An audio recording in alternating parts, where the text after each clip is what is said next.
What's up, Kidix? So, I'm so happy na may naabutan tayong taho. Ayan, bili tayo ng taho. Okay. Kasi it's exactly 6 a.m. in the morning and yeah, I'm so happy may taho. Thank you, Lord, na abutan ko. At sabi ni Mama, ang sarap, super fresh. Kaso, may hawak akong paano ko ba ito kakainin? Ang sarap nga. Pero parang kulang sa sugar ang akin. Kasi kailangan din yata kutsarahin eh, no? Okay. Kakain muna ako nito. Kasi nga, it's my favorite. Alam niyo ba sa probinsya na ako nakakain ng ganito? Yung taho na masarap. Pero talaga sa Cabanatuan, sa province namin, wow.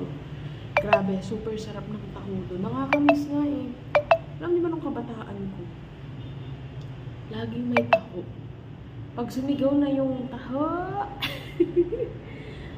si Daddy talaga yung lalabas para bumili ng taho sa amin. Nakakamiss yung mga childhood memories na gano'n.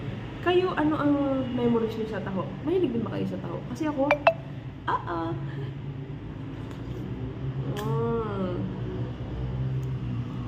Ikaw nga, haluin ko muna.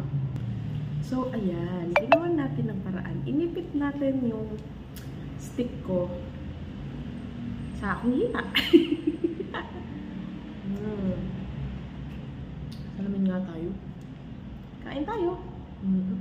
Good morning pala sa inyo. Ano nakakatawa kasi minamahal niyo yung 3-minute video ko. Sobrang ko siya na-appreciate. Ay, excuse pala, may bare face. Wala akong makeup or anything. Tapos yung buhok ko parang gulo-gulo na pala. I'm very, very sorry about that. Pero yun nga. Nakakatawa kasi pinapanood yung 3-minute video ko. Grabe, akala ko nga mas madaling magka-view serious and all that. Pero ever since talaga, minahal niya yung 3-minute video ko. Kaya natatouch ako. Hindi ako masyado makapag-ingay ha. Nahiya pa kasi ko. Baka may mga people out there madistorbo ka kanilang tulog. Comment nga kayo kung mahilig kayo sa taho, tapos kung mayroon kayong childhood memories na kaangkop o kaangkop ang taho. I love it so much.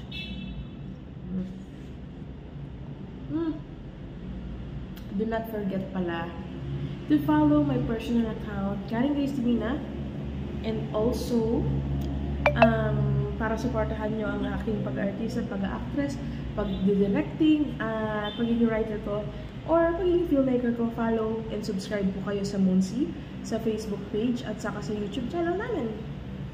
Tandaan nyo, dapat happy lang. Enjoy ko muna itong taho ko ha. Love you guys, love you, Kidix.